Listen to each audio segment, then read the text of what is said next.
Hi, welcome to the Times of Israel's What Matters Now. That's our weekly podcast delving into one issue affecting Israel and the Jewish world. I'm today's host, Jessica Steinberg, and I'm here today with my very good friend, Rachel Goldberg-Polin, the mom of Hersh Goldberg-Polin, who was taken hostage from the Nova on October 7th and killed by Hamas terrorists in captivity last August. Since then, Rachel has become a voice for all of us, for her family, for our Jerusalem community, for Israel, for the Jewish world, for the world out there. And you're someone that we've come to count on for what you have to say.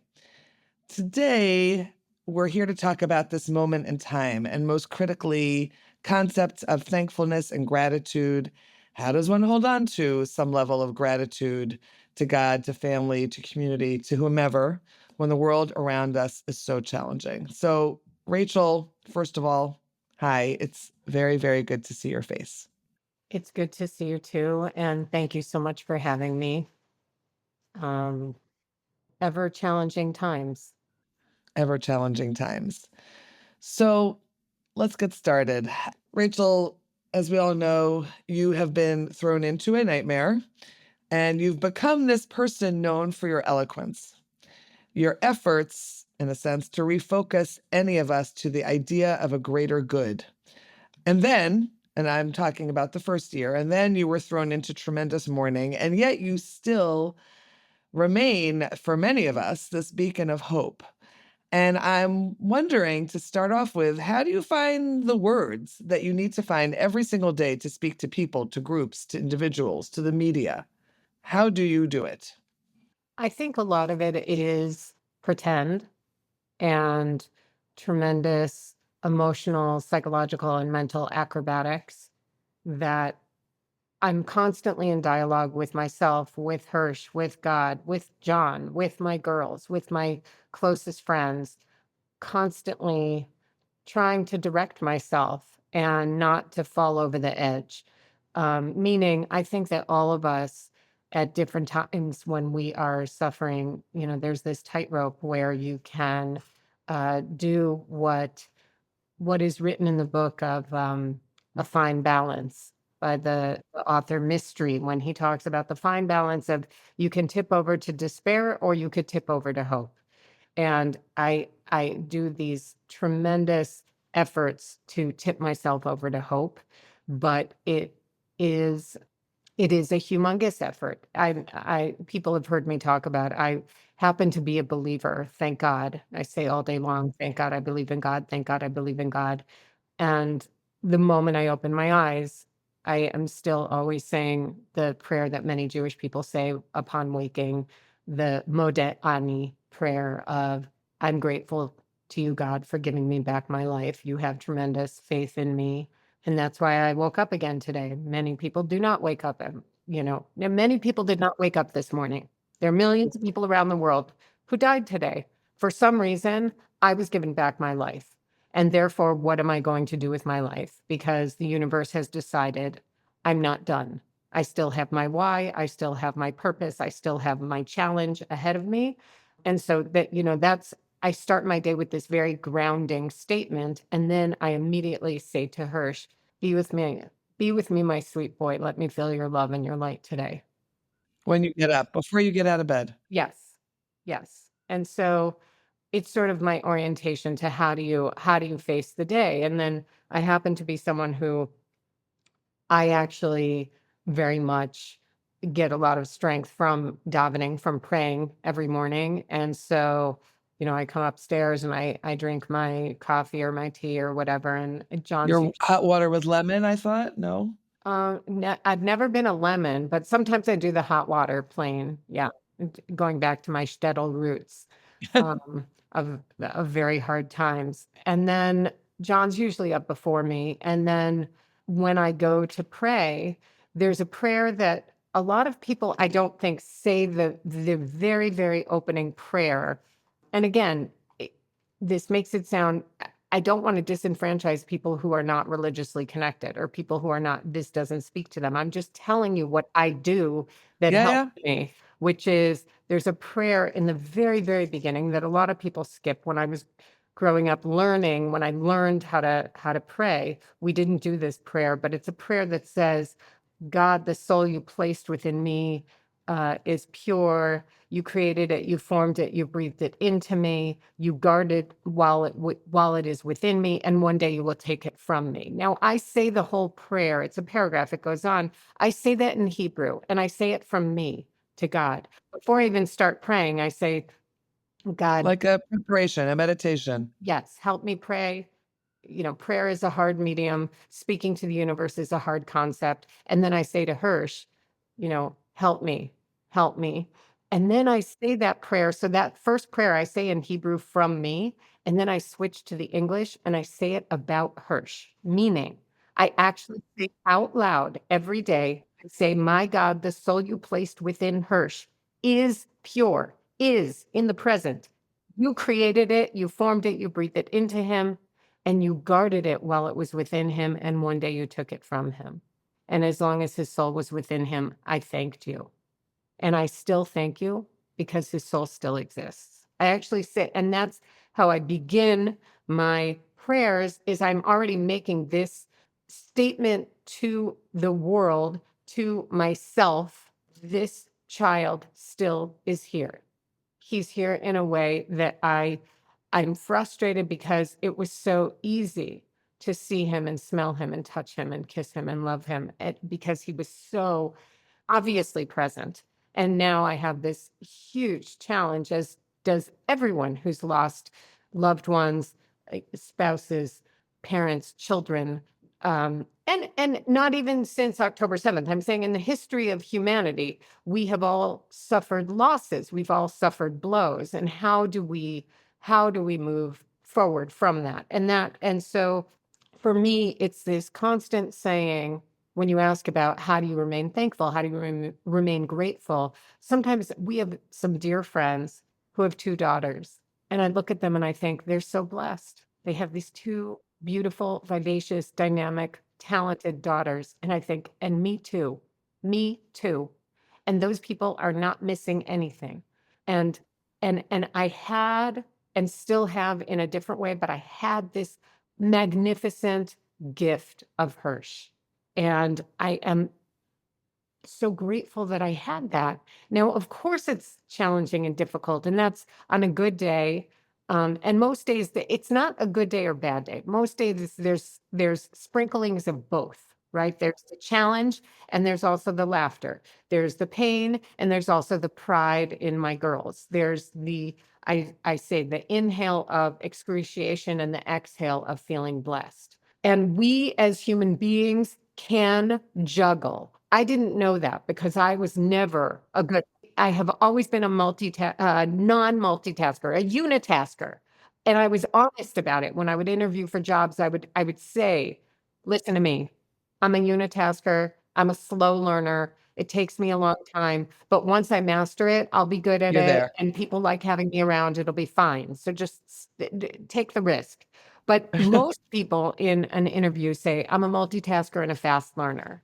And I just felt like that would be my quick road to dismissal because it wasn't true. And now I realize that not only am I a juggler, we are all jugglers.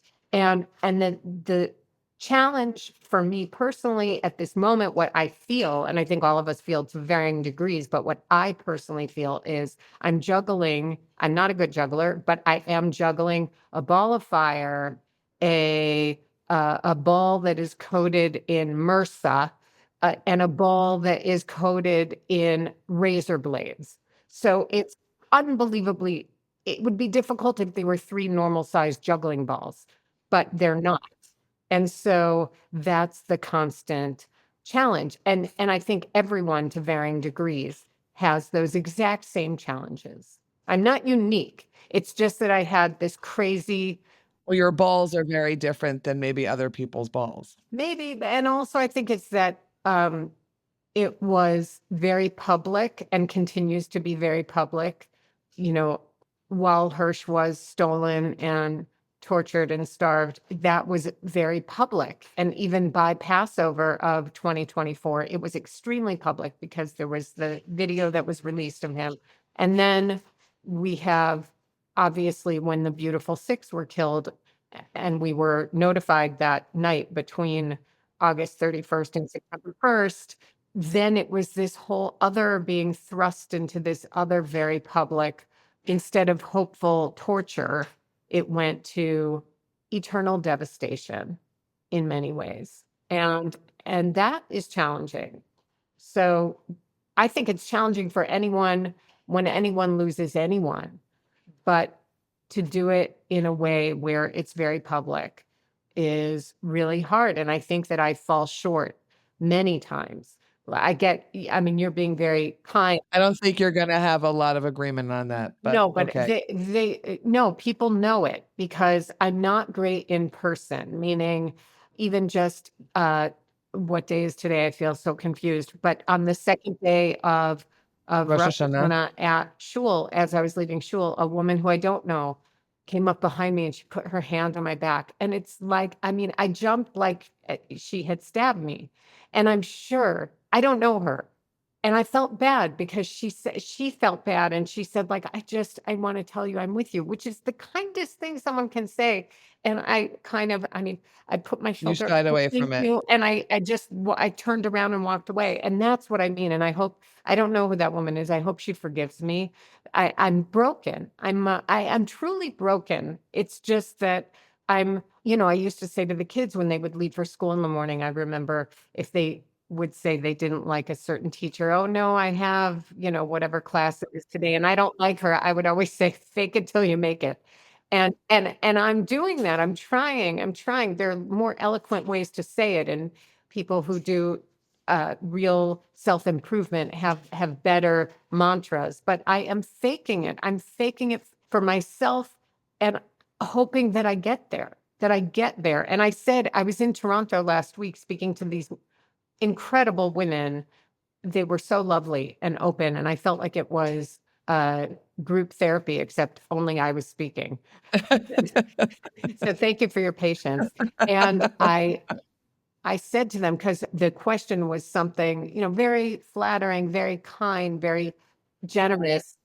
And I said, look, I also like that, Rachel, but I'm actually not that. That Rachel, that people have created this wow, resilience and hope and recovery and strength. Yes, I also want to be that. But like I would like to know her as well. And you hope for that. Yeah. And I think the first John had a manager years ago when we were young and carefree, and Hersh was a baby, and he had a manager who said to him once, "You want to be promoted? You want to be a manager? Act like a manager now. Act like who you want to be." And he did, and he became a manager. It's Right. like be Right. start Be who you emulating. want to be Yeah, or I act mean, who you want to be. yes. And so I'm But it's a lot trying, I'm simpler as trying. a manager. I mean, maybe it is. And I also don't wanna be in a ball on the floor, depressed and in despair for the rest of my life, because it actually, I think, is fair that people do that. I actually think it is fair that that is a choice and that it is an option, and the feelings are there to allow for that. I think in Western civilization and culture, we don't allow for that. We're very into time heals all wounds. Oh, are you getting better? I always find that just horribly insensitive, even though it comes from a good place. I talked recently in Chicago about Christopher Reeve, who was Superman, right? And he broke his neck, and it was such a severe break. He was paralyzed from the neck down, but so much so that he even needed a respirator in order to breathe. No one ever said to him a year, 2, 3, 4, 5 years later, "Is your neck better?" No, you're permanently broken. I don't understand. It doesn't mean you don't live a meaningful, impactful, and powerful life, but you are broken when this happens in a certain way, and you will not heal. And to insinuate that people will heal is actually disenfranchising them and creating distance between people who feel broken. And so I feel that I will always have this spiritual, emotional, and mental broken neck. And I will I will try to be like Christopher Reeve. I will try to roll through the world in a different way, creating meaning and purpose and impact, which he did. He chose that, and I'm trying to choose that too.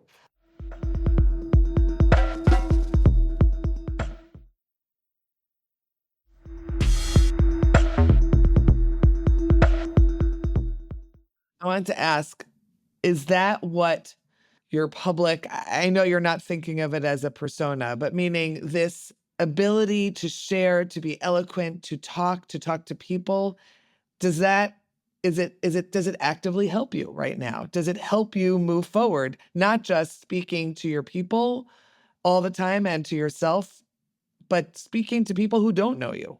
It interestingly does. We said after Hersh was killed, we were for several months. I mean, first for the first month, we were in complete devastation, obviously. And then we realized, holy crap, we still have 101 people that need to be saved. So we need to go back to work. And we started at the end of September last year, almost a year, to continue with full-time hostage advocacy, which we are still doing. And but we were not going out. We were doing that very much locally and very much, there are two ways of advocacy. There's the very seen advocacy and there's the quiet advocacy, which of course, as you can imagine, is what moves the needle more is the quiet. But there is still a need for multiple reasons for the public to see that hostage families are still fighting for these people. And what the real superheroes in this are the people who are not hostage families, who are every single day working like crazy, like crazy, because I have had honest conversations with myself and I have said, if it was not my son, would I would I be out there every single day? And I don't know that I don't think that I would do it. I would love to think, "Oh my gosh, I'm one of those people." I don't think so. And I'm embarrassed about it, and I wish that I would be more empathetic and more magnanimous, more generous, more but now it is embedded in me, and I do think that there's endless possibilities to be continuing to help repair myself and by extension, my partner, my family, my friends, my community, my people, my nation, and the world. And I do think that speaking when we go and we do these events, John said you're only going to be able to, we can only do this if it is parv, if it is neutral to helpful. The second it is at all not helpful or, a tiny bit negative, then we cannot do it, meaning just psychologically for our own For healing. you Right. guys. And what I have found, which is fascinating to me, is that I find it helpful. Usually it's better than parv and it is helpful. And I do think that there is it does feel therapeutic. And as I just mentioned, I was when I was walking into the room for this thing in Toronto, and there were hundreds of mighty, beautiful, embracing women there, and it was a women's event. And I remember thinking, it doesn't matter what she asks me, everything's gonna be fine because these women are holding me up. And the fact that, she started with, and you're holding us up and you're what and I was thinking that's hilarious because it is truly the blind leading the blind, except that I'm the more recently blind. When this happens, when people reach out, I think, how I can't begin to help you. I'm completely broken and I don't even know how to help myself. And that's where I think we are all actually helping each other. We really truly are. And it sounds so um Pollyannic, but in it, I feel like it's, at camp when we would go in a circle and they would say, face the person in front of you. Now, everyone at the same time, 1, 2, 3, sit down, and nobody falls. We all sit on each other's lap. And that's what I feel like we are all doing. We are all helping each other from falling. Hmm. You've met a lot of new people in your life because of what happened to Hersh. Hostages, released hostages, hostage families. There's, as we know, still 48, and there's those parents and those siblings and those hostages families. Tell me about someone who's come out of that, who's, come out of your woodwork in a sense and has become someone in your life or, in the extension of your life, and who helps you. I could truly probably sit down and write 1,000 people at this point, honest to God. I It's so hard to start mentioning people only because it's endless, truly endless. Not even names or even just a story that comes out of it. Yeah. What's interesting is I find it fascinating the people who I've met in the after, because I now divide my life between the before and the after. And tragically, I have a lot of trouble with my dearest, closest people from before, because I know that they're in so much pain along with me. And I know that when I'm talking to it, it becomes very challenging and painful. And I see them, I feel it might not be true. And it's even in my family, meaning not John and the girls, but within our very close nuclear extended family, is I feel them unzipping my eyes and trying to find me because they want to know if I'm still there, and I'm not. And so I feel super uncomfortable, tragically, with people who were very close with me from the before. And so to get back to your question, but the people I've met in the after just know me broken.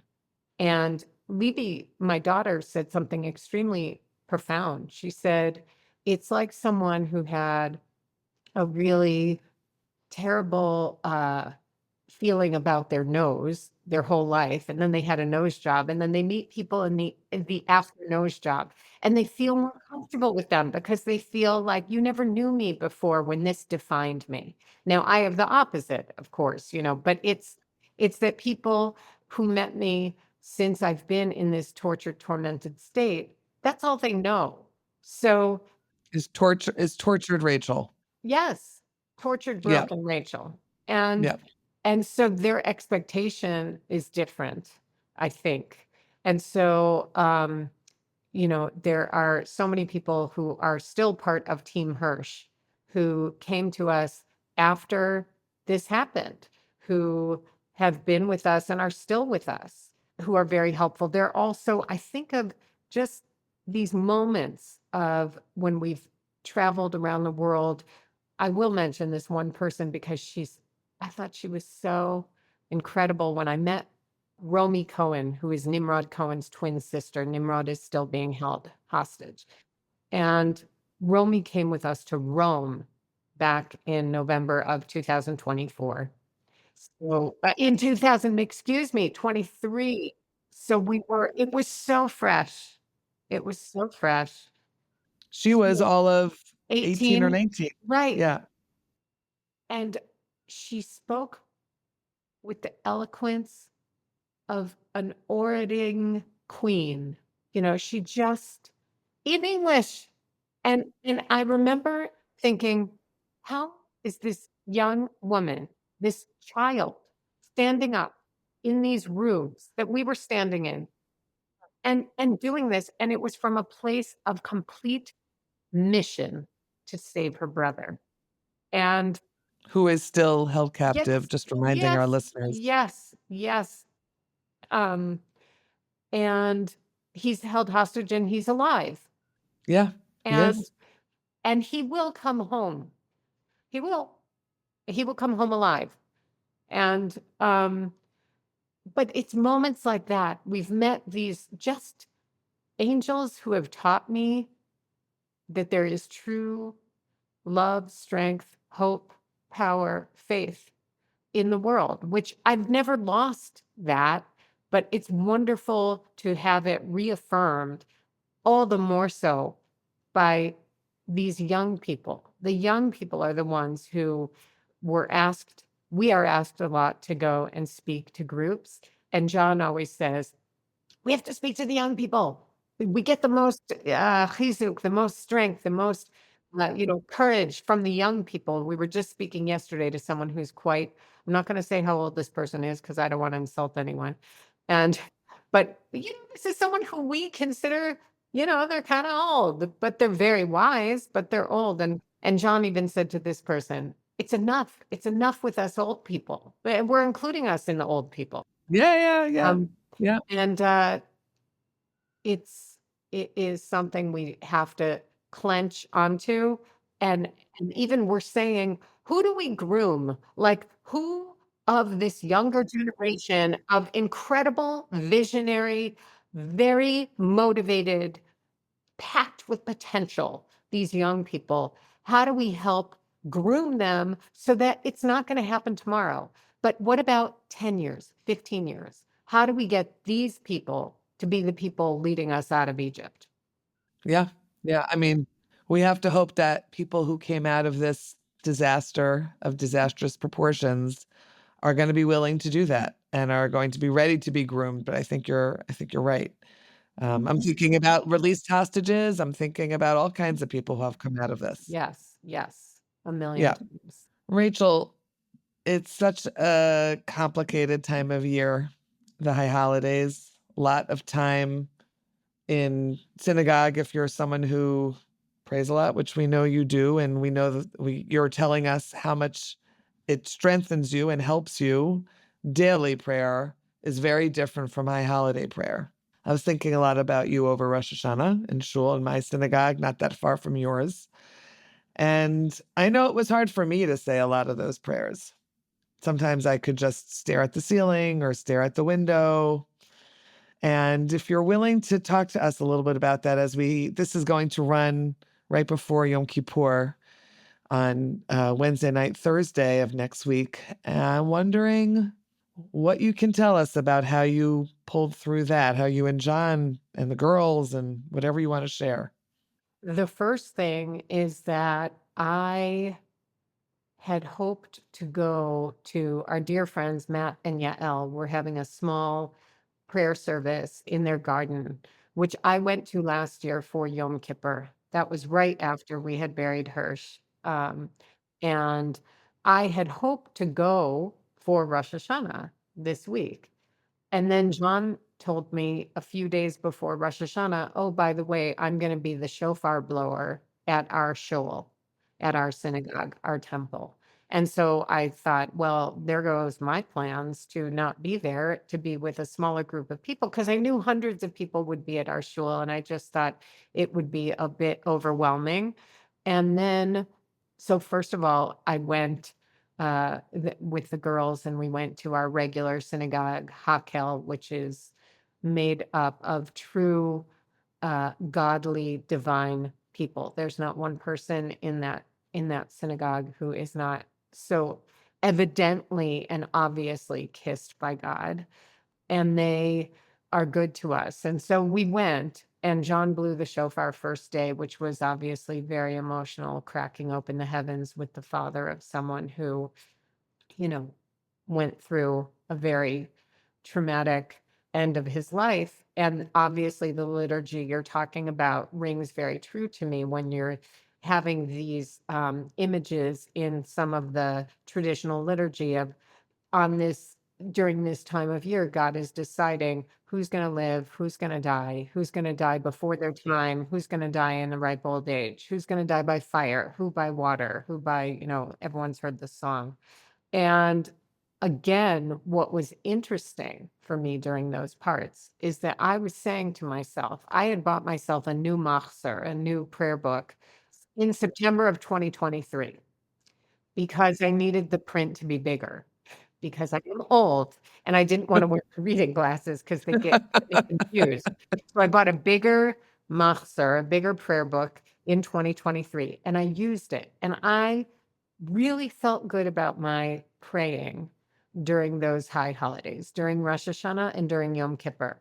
Of And 2023. yes, and I remember, it's traditional that right after Yom Kippur, ideally you go home and you hammer your first nail into your sukkah, into your sukkah, that you're building for 5 days later when we have this holiday, Sukkot, which its nickname, every holiday has a nickname. This one is called our time of happiness, Zman Simchatenu. And why are we happy? We're happy because we just had this very intense period of Judgment Day, and then of having the slate wiped clean, having the judge say, honey, it's me, it's your mom, you're free to go. And you go running out of synagogue feeling like $1,000,000. Oh my Right. gosh, You did it. I get to start over. I'm going to try so hard to hit the marks I want to hit and go forward. And you go into this joyous holiday of Sukkot. And we went into that holiday, and I was this year reading those prayers and thinking to myself, God had decided, the universe had decided, my idea of God had decided during those prayers, Hersh is not going to be here next year. That 10 days from now, Hersh is going to be hiding in a bomb shelter with gorgeous, luminous young people. His best friend on there is going to get killed. Hersh is going to have his arm blown off and be stolen. And Hersh is going to live for 11 more months. And then he is going to get killed, and he will not be in shul this time next year. And I was thinking of that. And it probably sounds very dark and very spooky and uncomfortable, but I really was feeling that. And I found it interesting because I believe that. Now, I went through the prayers, the davening this year, and I was okay. I thought it was, You said those words? I said those words. I said those words and I was okay. And what's interesting, I'll tell you when I cried. I cried on the second day when we were saying the Haftarah, the piece that we read from prophets, and the woman who was reading got choked up at the line talking about Rachel crying for her children who were being held captive and not able to come back to their land. And Jeremiah says, God is telling you to stop your crying. Your children are going to come back to you. They will come back to this land. They will come back. And she got choked up. And so then all of us started to try to sing with her to help her, and everybody got choked up. And there were about 30 seconds to a minute where the entire room, the men's section and the women's section, you could hear everyone audibly weeping. And that is actually also that verse is written on our Torah, which is the Torah that we made while we're still alive during the week of goodness that we did in the Right. And merit you that all the you husbands walk through the would streets come with home. it. Yeah. Yes. And so it was an extremely powerful moment. But I feel someone said to me, Did it well, strengthen you, that moment? Or was it impossible? I don't know that I would say it strengthened me. It gives me severe, extreme hope, radical hope. And How?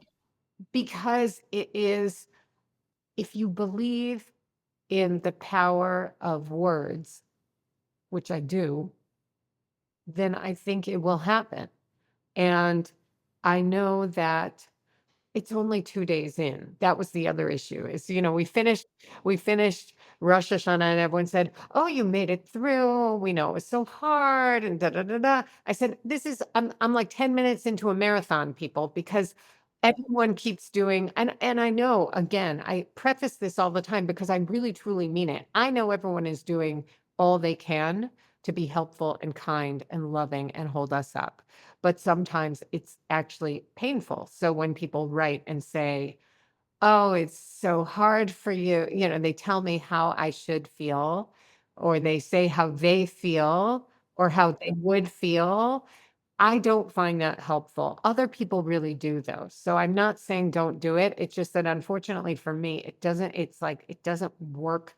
The mechanism in me doesn't receive it so well. So like everyone told me how terrible it was going to be before Hersh's memorial, leading up to Hersh's memorial. And everyone told me how horrible it would be leading up to the day that they found the beautiful six. And everyone told me how terrible all of the holidays are going to be and how terrible Rosh Hashanah is going to be. And today is actually Hersh's Hebrew birthday. So I got a bunch of, messages telling me how sad I am today. And then we also have Hersh's English birthday, which is coming up. We have October 7th coming up. We have my birthday coming up. We have my Hebrew birthday coming up. We have Simchat Torah coming up, and every before each thing. So I've still got many, many weeks ahead of me of being told how miserable I am. So I'm stealing myself and like trying to figure out where do I get that hazmat suit to embalm myself so that I can make it through. But what I will tell you is that last year on Yom Kippur, I went to Matt and Yael's and I sat down and I had my new machzor that I had used the year before, and it was big print, and I was ready to try to show up. And I suddenly realized, I don't think I can open this book. And so I sat there and I looked around at all these gorgeous, spiritual, impressive people. It was about 10 or 12 families. And I said out loud, God, I'm with them and they're praying for me. And I didn't open my prayer book, and I sat and I listened the whole time. Oh, for many, many hours. And I stared. They had a beautiful tree on the right. And I stared up at that tree and I thought, Hersh, are you in that tree? Are you with me? Can you be with me? Can you hold me up today? Can you hold me up today? But I didn't say a word. I let those people say the words for me. And that is traditionally why we have a leader when we're praying, because there are people who sometimes don't know the words, um, don't know the prayers, are not familiar with the prayers. And sometimes it's because there are people who are broken who need someone else to say the prayers for them. And so I've already said that I will be going to their house this Yom Kippur, and I'll bring my machzor, and I'll play it by ear. And either I can open it or I will be with those people and they will be praying for me. I hope that their prayers will open the heavens for me. I hope so too.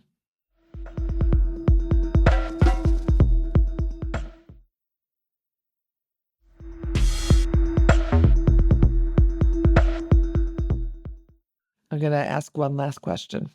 We talked about I talked about gratitude and being thankful, and we've spoken about it, or you've accessed it. And I don't know, maybe it's a crazy question.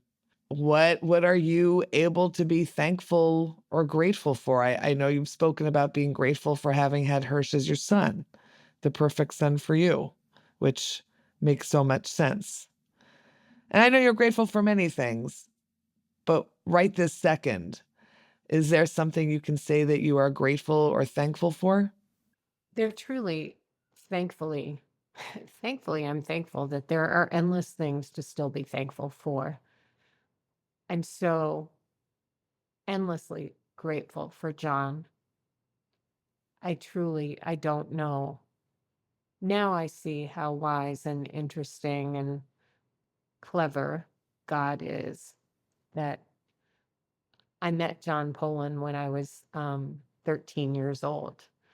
And we weren't one of those couples that started dating at age 13.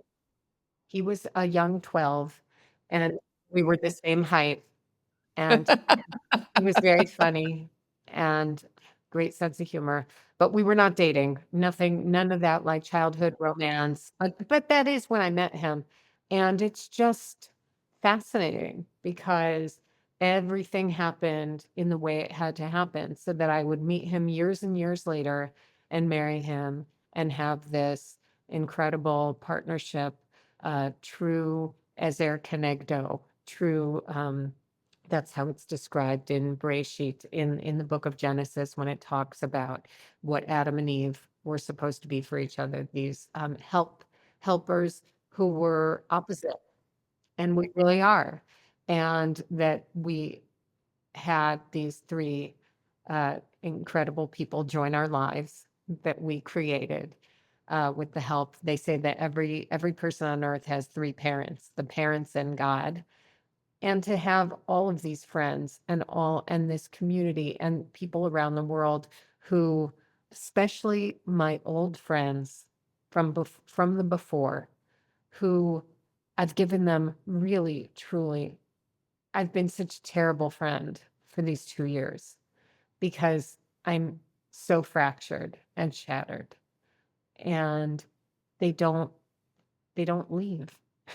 They're so good. They they take nothing. And probably it's even more than that because it's probably painful when you've had a friend who's so much a scaffolding in your life and then they just one day they're gone, even if it's for a legitimate reason. The scaffolding's still gone, so it doesn't matter if there's like a justification. And I'm so grateful that somehow these people are still taking care of us, still loving us, or claiming to love us. I totally understand if they don't. And I also am really grateful for the hope. I hope is the most powerful is too small of a word. There's something, it makes everything possible. It makes every single thing possible. And actually, Christopher Reeve, I read this quote just to let's go back. Let's be like Quentin, and we'll end up at the beginning at I read this amazing quote that I didn't know he said, and I just heard it yesterday. John sent it to me because a friend of his sent it to him. It says, once you choose hope, anything is possible. And I think that I've made the decision that I will choose hope. That doesn't mean I'm happy every day. I mean, far, far, far from it. It just means as of now, I'm not giving up. And and I really am desperate to take this challenge and this mission that we've all been handed, all of us, and to create meaning, purpose, and growth from it. I am desperate to grow from this enormous blow. And I think that can happen. I've seen it happen because also when we went to the UN in the beginning, on day 17, which is over 700 days ago, we went, and I'm not going to point fingers, but somebody in this house did not water the two giant plants that were on my porch. And when I got home, they were beyond dead. I thought, how? How are they beyond dead? Like I don't remember how long we were gone, but it's not like we were gone for 6 months. It was very weird. And they were very sturdy, big plants, and they were dead. And I thought I should throw them out. And then I thought one night when I was sleepless anyway, I went out with like giant shears and like Edward Scissorhands. I like did like crazy, crazy cutting down to the bottom where they looked so horrible. I mean, there was nothing left. I just hacked them down to like these stumps. And now they're back. And I just think that the optics can be that you are completely finished, that your time here is done, that you have nothing left to offer. And sometimes it is when you're at that terrible, hacked, chopped down place that if you give it some time, there's actually pretty green stuff that pops up again. And I want to be that pretty green stuff. I think all of us who love you would love nothing more. So may it be so. May it be so. And Jessica, remember that Hersh really loved you. And he used to say, I don't know if you're going to include this, but one time I ordered him a pair of glasses. He used to wear glasses. He had his You eyes did. repaired, with surgery when he was 19 years old. But before then, he was -8 in both eyes, very bad vision. Oh, really? That was his prescription? Okay. Yes, and so I used to order him constantly glasses because always breaking them because he was always playing soccer and getting hit in the face with the soccer ball. I don't know if that bodes well for saying what kind of soccer player he was, but he would break his glasses constantly, and I remember I ordered glasses. They came, he put them on, he walked out of his room, he said, "I look like Jessica Steinberg." And he said, "We even have the same haircut."